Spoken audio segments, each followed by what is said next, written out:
Welcome back, everybody, to another edition of NB8 right here on Wood TV Plus. Phil Pinarski here once again, joined by AJ Evans. AJ, great to see you again, and we've got a lot to talk about, not above talking about the Detroit Pistons, who are currently, at the time of this recording, are on an 11-game winning streak. They've got a couple of days off before they take on the Milwaukee Bucks. We're going to get you recapped on that 11-game winning streak and talk about some of the latest in the league surrounding the rest of the NBA, and that includes how we want to begin today's show. AJ talking about the New Orleans Pelicans, who have now fired their head coach, Willie Green, after being in New Orleans for a couple of seasons, a couple of playoff berths as well, but they are struggling this season. Only 2 wins on the year, a couple of really ugly collapses as well.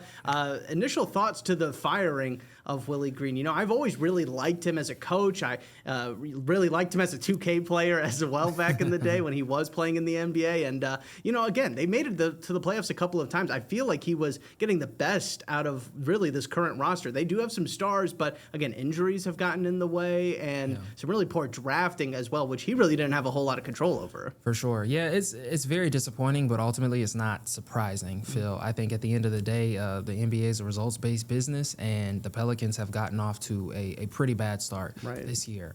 There have been some bright spots. I think their young talent is proving to shape up nicely so far. Jeremiah Fears and Derek Queen both look like they could have really good careers. They've gotten off to a good start for their rookie seasons, but ultimately, Phil, I think things just never came together in New Orleans, and this has been a continuous problem for this franchise really since Chris Paul left. Obviously, there have been some playoff appearances here and there, but you get the sense that this team has just not been able to build something sustainable around its stars. It started with Anthony Davis, who inevitably got traded, and now it's sort of happening with Zion Williamson. And we were talking about it before we started, but there hasn't been a shortage of talent that has that has come in and out of New Orleans. They've had premier players, but it just, for whatever reason, has not shown up on the wins and losses column. And this is another coaching change. But as we've seen with so many franchises, a lot of teams are not as far off as they think or as it's perceived to be at that time. So I'm hoping that New Orleans could get this thing turned around, just because this has been a really rough few years for this franchise. And obviously, Joe Dumars now is running things down there, so I'm sure he will have a large hand in whoever the next head coach is. He'll have to sign off on it. But I'm really intrigued to see who they hire to fix them out of this, because the team is in a bit of a rough spot. You know, I guess you could consider this a young team, but Zion Williamson has been in the league for a little while now. Trey Murphy has been in the league for quite some time as well. I think this is his 5th year, so I'm not too sure what they're exactly looking for. But obviously, right now, you're looking for somebody who can get the best out of this group, which, regardless of whether that's a young coach, an experienced one, whatever the case may be, you need a leader down in New Orleans immediately. Well, and I really liked what you said, because, or kind of before we even started recording, what you were talking about as far as New Orleans kind of fumbling on some of these star players that they've had. I mean, think about it. They had Chris Paul for a handful of years, and they had that one run, but other than that, you know, kind of staggering away in New Orleans. Then you had Anthony Davis. Again, back in the day, you know, even now, he's still a great player, but back in the day, I mean, he was grabbing every rebound, blocking all the shots. He was the talk of the NBA for a great deal. And then, again, made a couple of playoff appearances. They tried bringing in Boogie Cousins and, you know, Drew Holiday to try and help it out, but again, it just wasn't enough. And now you're kind of seeing it with Zion. But back to the coaching thing, I am interested to see who would want to come to New Orleans. Obviously, having an NBA job is a great feat. You know, there's going to be a lot of guys that want to be an NBA head coach. But as far as New Orleans goes, they don't have a first-round pick next year after using it in a trade swap with Atlanta to get Derek Queen, who does look very good. You've got Zion Williamson, who, you know, if maybe you asked somebody 3 years ago, you know, or even longer ago, hey, you get to coach Zion Williamson. Where do I sign? I'll sign right now. Don't pay me anything. I'll get to do it. Is anybody kind of feeling that way right now? He's still a great player, but, you know, he's lost a lot, I think, of the appeal and really the broad fandom that really surrounded him due to all those injuries and just kind of, you know, consistently getting pushed back and back out of the rotation for a variety of different things. Yeah, no, and I think there are some really interesting variables to this job that's going to entice some coach or multiple coaches to at least want to consider it, because there are assets down in New Orleans. Obviously, not having a first round pick, particularly one in the top half of this upcoming lottery this year, is going to hurt immensely. And I don't want to say that I disapprove of it or anything like that, Phil, but this is a loaded upcoming draft class, and this team could sorely use another star or a player of that caliber who has the potential to be one. But ultimately, you got to make the most of the pieces you have, which they do have a few. It's just a matter of like we talked about, Phil, getting that leader in place and somebody who wants to be there and who can just get the most out of this roster. Because it's been strange. There have been a handful of coaches, and like I said, it just seems like something always goes awry. And some of that is out of the coach's control. You know, there have been health issues, and a handful of guys have gotten hurt. Boogie Cousins got hurt while he was down there. Anthony Davis always has struggled to stay healthy throughout the duration of his career. Although I did feel like when he was in New Orleans, he was healthier more of the time than not. I feel like his injuries really began to persist in Los Angeles. And then Zion has had a handful of injuries to start off his career. But there is talent still on the floor and within that franchise. It's just a matter of finding the right coach who can help maximize the most out of this group. And obviously, too, DeJounte Murray should be back the second half of this season. And he's still, in my eyes, I think, a top-flight point guard in this league. I really do believe that on both ends of the floor. He's still a great defender. He's a great ball handler, great playmaker. His shooting has always been hot and cold, but I still am very optimistic about what he's able to do when he's healthy on a nightly basis. So, like I said, and I will continue to say, the pieces are there. Yeah. They just need a leader. Yeah, well, again, they're only 15 games into the season. It is still a long season. You know, maybe they could right the ship, but I think once you fire the coach, you're kind of at least messaging to the fans that, okay, maybe don't get your hopes up as high. Sure. I do want to ask you this, though, because with the Pelicans kind of in a rough spot as far as draft picks go and wanting to maybe do a whole new rebuild with a whole new coach and maybe, you know, focus more so on Derek Queen and Jeremiah Fears, who are, you know, your rookies that are playing very well right now.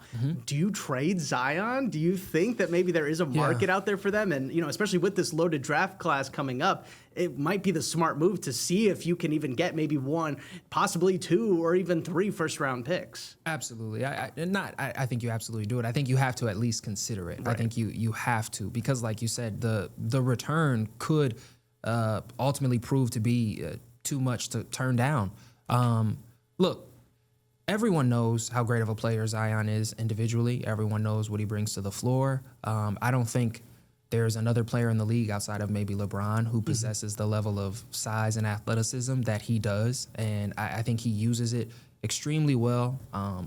But having said that, things have not worked out so far in New Orleans. They just haven't. He struggled to stay healthy. And even when he's been on the floor and been dominant, it has not translated to collective success for the franchise. So I think you have to consider it. But this is why you brought Joe Dumars in to run things, because this is sort of his ship to right ultimately. He's going to have to not only find a leader, but he's going to have to decide, hey, do we want to continue on this path with this franchise caliber superstar, or do we want to tear it all down and start from the ground up? That's going to be on him to decide. One thing about Dumars, he is more than capable of building a good team. He did it in Detroit a few times over, and he's proven to know basketball at the highest level. So I'm not too concerned with that, but I think you have to consider it, Phil. I think you would be remiss not to. And if you do decide to keep him, well, now you have the responsibility to build around him properly, because they haven't really been able to do that so far. And this is a good group, but it's also a bit of a unique mix of players. Jeremiah Fears, Derek Queen, Murphy, Williamson, Herb Jones, DeJounte Murray. Like, these guys on paper and on the floor don't necessarily all fit together. So that's why it's so important to have a good head coach and possibly a few more guys on this role who can complement the aforementioned names listed beforehand. Yeah, right. Well, as far as Willie Green is concerned, I'm sure he's going to find a job very quickly, whether he's an assistant or maybe even another head coach. Again, he's had some success, and given the history of New Orleans, I think people have seen it kind of on tape now that he knows what he's doing, at least from a coaching standpoint, and at least can help out to a franchise for sure. Yeah. Before we jump into the Pistons, though, real quick, we do want to talk about the All-Star game changes coming this year, because we kind of spent a little bit of time last week talking about that. Real quick, the news is kind of what AJ alluded to last week, that it's going to be more so of a world versus U.S. Kind of gauntlet. It's going to be 2 world teams and 2 U.S. teams. All-Stars are going to be representing, other countries, the United States. They're going to be playing against each other. There's going to be 4 12-minute games, kind of wrapping up with a championship match as well. AJ, do you like these changes to the NBA All-Star game? Yeah, I do, Phil. I still don't really care for the whole group thing. I don't really like that too much. I'd like to just see 2 teams. Maybe I'm just a traditionalist. I don't know. But that's what I would like to see. But hey, beggars can't be choosers. Like we talked about on the last episode, and like we've talked about previously, I just want to see the game get back to what it was, or some semblance of what it was. I want to see guys play hard and just seem to care, at least by the end of it. So this is another method they're trying. If it's even a little bit more successful than previous years, I'm all for it. Right. But I can't say I'm optimistic heading in All-Star Weekend. I can't. However, having said that, I am looking forward to watching, because I do want to see how this works out, and I want to see if there is an attitude change amongst the players. Right. Well, the motivation factor, like you said, it has to be there for the players. Otherwise, it's going to be kind of the same deal. So, again, interesting to see what's going to happen once we get to February for the All-Star game over in LA. One team, though, that doesn't need any added motivation is the Detroit Pistons, currently on an 11-game winning streak. Really quickly want to go over just the last week of games that you guys might have missed. They played the Bulls. They won by 11. Again, that's one of the only 2 teams that have beaten them all year. So got a bit of revenge. And that game when a game when everybody was hurt and Paul Reed had a game. I mean, they were running plays for Paul Reed. So that was great to see. He's a guy that I've always really enjoyed watching. Then they took on the 76ers and won by 9. Again, another big fourth quarter. I love that Javonte Green, is starting to really kind of settle himself into those starting minutes that he's been getting. They didn't. I know the Sixers didn't have Paul George or Embiid, but the Pistons didn't have Jalen Duren or Cade Cunningham in that game either. So it kind of balances out a little bit. And then they took on the Pacers, won by 15. Pacers, dumpster fire this season. Not going to spend a whole lot of time. Jalen Duren, though, had 31 points and 15 rebounds in that game. And then the last game on this winning streak, the latest win for them, was against the Atlanta Hawks, where they won by 8. Cade and his return from injury with a cool 25, 10, and 6. And Dennis Jenkins, man, last week I asked, who is Dennis Jenkins? Has he been on fire during this stretch? He's maybe outside of Cade and Jalen Duren and their top guys. I think he's probably been playing the best out of anity during this stretch. No, for sure. You have to say so. I mean, and it was a name I'd never even heard of before we even hit the season. I mean, this is a guard-oriented league.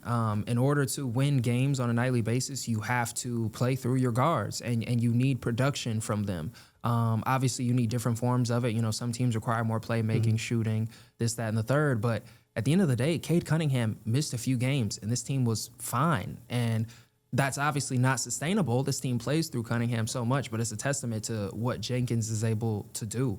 But I think the thing that has impressed me most about him, Phil, is that he's not only so composed, but he's so confident. Like I saw him talking trash to Tyrese Maxey. Like he is not at all intimidated or like geeked out by this moment. Like he feels very much he belongs here and he knows what he does best. And that has been so fun and entertaining to see.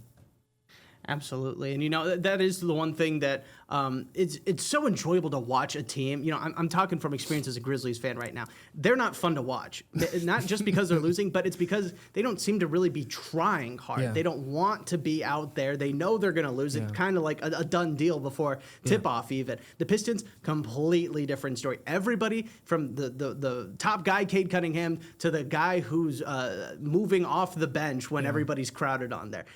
1 through 15. 14.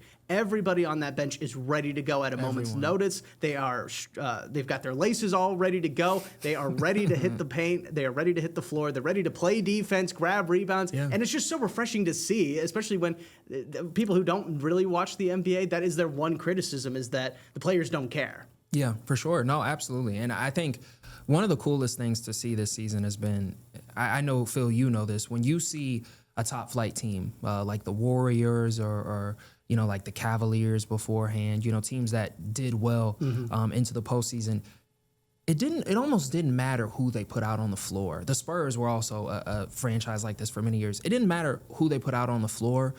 They still had a chance of winning because they were well coached. They were going to defend. And somehow someone was going to make shots. Everybody would be ready from top to bottom.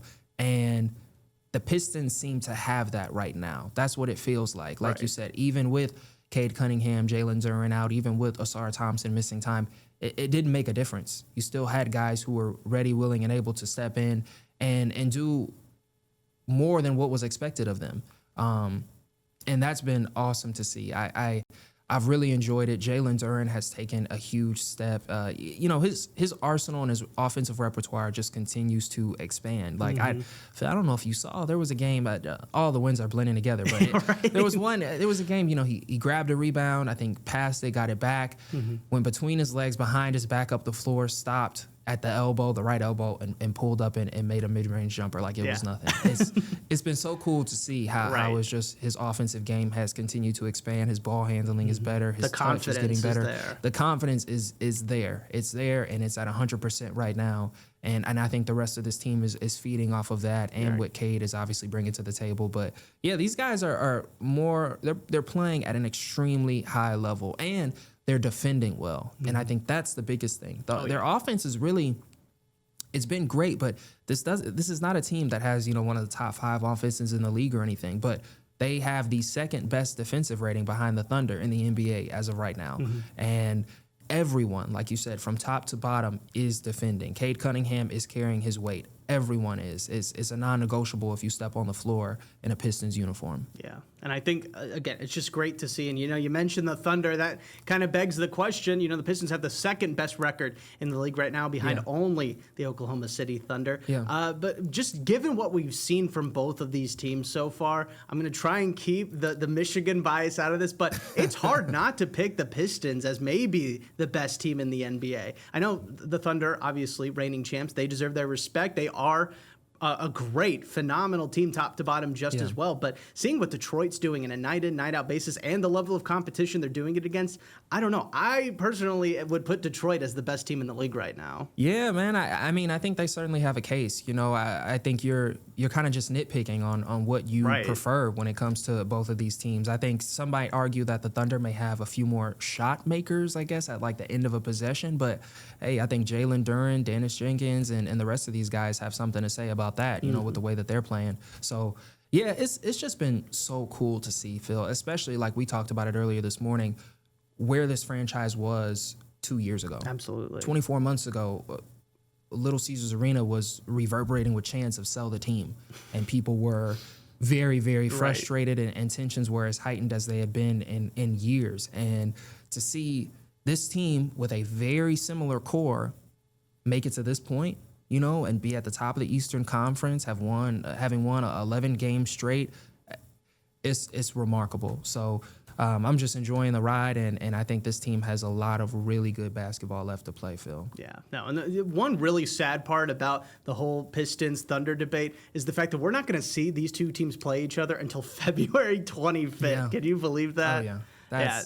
It's a crime. I mean, I guess you never really expected or really predicted how good this Detroit Pistons team would be, but my goodness, But the good news is they do play each other like very, very like back to back almost in the second half of the season. So again, just have to make it through the All-Star break to get to that. But speaking of the upcoming schedule, we don't want to obviously cast any shadows or dark clouds over the Pistons right now, but again, they are on an 11-game winning streak. Yeah. It's the longest streak of the season so far out of any team in the NBA. When do you kind of see the streak ending? Obviously, you want them to win every game. Yeah. Impossible. They're going to lose another game. Yeah. Do you see it on the upcoming schedule? I mean, do they make it out of November unscathed and still riding this winning streak, in your opinion? You know what, Phil? I have a number in my head. I don't know why. Having seen this team consistently, I think this team has 21 games in them. Really? 21 games in them. I do. However, having said that, the game that concerns me the most might be this upcoming one because the Bucks. Milwaukee's playing well, but also too, you have a layoff. This team will have had 4 days of rest going into that game, so that can be very good or bad, especially for a Pistons team that has started slow in the past, as far as like a month ago this year. So I am concerned about that, but I think if they can make it out of that game, I like the rest of the schedule, Phil. Yeah. I mean, at least going into December. I mean, they play Indiana, they play Boston, Orlando, Miami, Atlanta. They do play the Bucks 3 times over like the next 2 weeks or something like that, though. That is a little surprising. We're playing the Bucks 3 times. You can't play Oklahoma City any earlier. What's going on here? Yeah. I think with the youth of this team, obviously this is a team with some experience, obviously, but there are a lot of young guys on this team with how well they're defending, how much energy they're playing with. I think at some point they're just going to run out of gas. Yeah.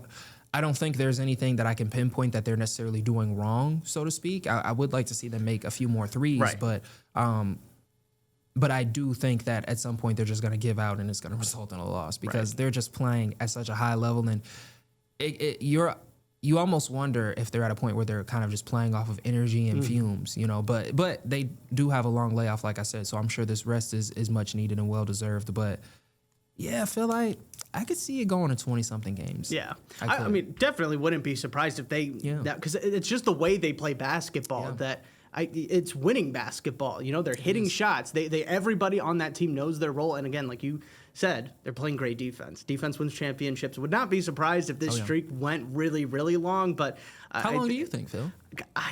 I'm kind of on the same boat. I think this next game will tell a lot about it because it is one of the longer break stretches that they have during the season. Can they sort of not get distracted or get too rested? Yeah. And then, I mean, looking at the schedule, I wouldn't be surprised if they maybe fell at the beginning of December. But looking at this November schedule, here's who's left in November. They got the Bucks again on Saturday. Yeah. Then they've got the Pacers. Yeah. Pacers only have 1 win. Celtics. It's at Boston, but the Celtics are again not what they have been. Nationally televised game. Yep. Then they play the Magic, who again also very good, but the Pistons have kind of handled them. Yeah. And then they go on the road to Miami. That might be a tough game, but again, still. Yeah. I would imagine Detroit would be favored in that if everybody's healthy. So again, we're looking at a very possibility they're starting December still with only 2 losses. Yeah, that's crazy to think about. That is crazy to think about. Did they even have really 2 wins 2 years ago by December? I mean, that's the question. Yeah, man. We talked about New Orleans to open this episode. It comes full circle because it's a reminder of. You're never as far as you think. Right. You're really not. And there's so much talent in the NBA. We talk about so many different teams, but there truly is just there are some stars in this league and some guys who are more than capable of doing what is expected of them and who are truly capable of exceeding their roles. Mm-hmm. And that's what this Pistons team has. It has a lot of guys who have, I think, just completely exceeded expectations. Ones that were placed upon them, ones that were forecasted, and it's been remarkable to see. And that's a testament to J.B. Bickerstaff and the front office and the owner, the team's owner, Tom Gores, who has obviously made some mistakes, but has done a really good job at putting the proper people in place to right this ship. So I think people have really gotten caught up in the wave of the winning and everything, but I have not forgotten where this franchise was, and I'm super proud of where they are and also too where they're headed. Yeah, no, very grateful for that, which is appropriate given that this is, around Thanksgiving time. So grateful for a lot of things, but especially the Detroit Pistons this year. Oh, yeah. And now I want to switch gears a little bit, obviously, kind of turning back the clock a couple of decades now. This past Wednesday, actually, was the 21st anniversary of the Malice at the Palace. I'm sure everybody watching, if you're even remotely familiar with the NBA or the Pistons, you kind of understand what Malice at the Palace was. It was one of the darkest days in NBA history. It was a matchup between the reigning champion Detroit Pistons at the Palace at Auburn Hills against the Indiana Pacers, a team that they beat in the Eastern Conference Finals to get to the finals a year prior. So there's a lot of animosity between the two teams. Indiana was blowing out the Pistons in that game, and then Ron Artest made a hard foul on Ben Wallace. Ben Wallace did not like that. Shoving ensued, and we thought everything was done until a beer came from the stands, hitting Ron Artest, and then players ended up into the stand, fighting fans. Security had to be called. The whole arena was placed on lockdown. Yep. Again, very dark day. In the end, I believe it was almost 9 or maybe even more players were suspended for over close to 150 games in total. I mean, some people were charged with actual crimes even. So that all being said, AJ, obviously a very dark day, but a day that Pistons fans will probably remember forever because the franchise is forever linked to that, even though it was a lot of Indiana kind of being the ones to further the incident. I mean, Detroit, it happened in Detroit. Exactly. And it happened in Detroit. So I just want to ask you, I found out about it well after. I kind of got into the NBA around like 2006, 2007-ish. Mm-hmm. And so that's when I kind of first started learning about it. Were you watching that live? Do you remember anything from that day? Oh, man. No, I wasn't watching it live. Yeah. But I do remember sort of hearing the noise around it, and, Detroit, though, has a unique history when it comes to fights, you know, and sports and fights in sports. I mean, you got to think this is a team that, proudly and still loves the bad boys, the original bad boys, the guys who were, the guys who helped make Michael Jordan the man he is, at the guys who were actually fighting people. Guys who were really fighting, so, I mean, I remember hearing noise about it. I remember, hearing, some people being prideful about it and some people obviously condemning it. But it's, I think, this might sound strange, Phil. The thing that stands out to me most about that is that the Palace is not there anymore. Yeah. It's kind of eerie to think about a little bit now. It's very eerie. Yeah. And I grew up going to the Palace. I loved it. My mom grew up going to the Palace as well. My grandmother used to go. She always had cool stories to tell me about Isaiah Thomas and Joe Dumars and those guys. And watching them, it's still hard for, my brain to sort of accept the fact that it's gone and that I can't, walk through the arena anymore. And I love Little Caesars. That's a great venue, and obviously that's the new home of the Pistons and the Red Wings, but it's very strange to think about the fact that the place where the Malice and the Palace took place and the place where the Pistons won 2 championships or won 3 championships and created so many memories for the state of Michigan is just not there anymore. Right. It's very, very odd. So I know that's probably, different from what most people remember, but that's where my head kind of goes whenever I see footage of the Malice at the Palace and really any previous games from that era. No, and I do really think that is a very poetic answer because, if you're not a Pistons fan, you did not grow up going to the Palace, the Malice in the Palace is probably the thing you remember or the only thing you know about it other than the fact that the Pistons used to play there. Yeah. So again, kind of just realizing that, Detroit wasn't, or the NBA itself was not Malice in the Palace. The Palace of Auburn Hills is not Malice at the Palace. I think it's time to start differentiating the two, despite the massive legacy that Malice in the Palace obviously is leaving behind. For sure. And it darkened, I think, a pretty successful era for the Pistons. I mean, from 2002 to 2008, Detroit made the Eastern Conference Finals for 6 consecutive years, and they made multiple finals appearances. This was, I think, one of the more cohesive and selfless championship teams of all time when you think about that roster with Chauncey Billups and Ben Wallace and Rip Hamilton and so many other guys to put on the list. But it's really sad that things kind of ended that way. And it also, too, I think another lost footnote within that is the Pacers essentially took themselves out of contention for the NBA Finals that year. And they were a team that many predicted to win the title. And that would have given Reggie Miller his first and probably only NBA championship. Right. He never got a ring. And there is an argument to be made that was his best chance. Yeah. And it was a dark day for both franchises, for the league as a whole. But I've always wondered about that too. If that doesn't happen, if it just is, sort of a couple of guys getting into it, if that beer is not thrown, whatever the case may be, do the Pacers go on to win the title? Right. Is Reggie Miller able to ride off into the sunset? There are so many questions we'll never know. Yeah, we'll never know. But again, I think it is an important part of NBA history to always remember. So again, just wanted to remind everybody that 21 years ago, last Wednesday, that's when the Malice in the Palace took place here in Detroit. But that is going to do it for us today on NBA. We're out of time. We will be back again next week, though, hopefully talking about some more Pistons wins and, of course, all the other news of the league. So hope to see you again then. I'm Phil Pinarski. AJ, thank you so much for stopping by again. Thanks for having me.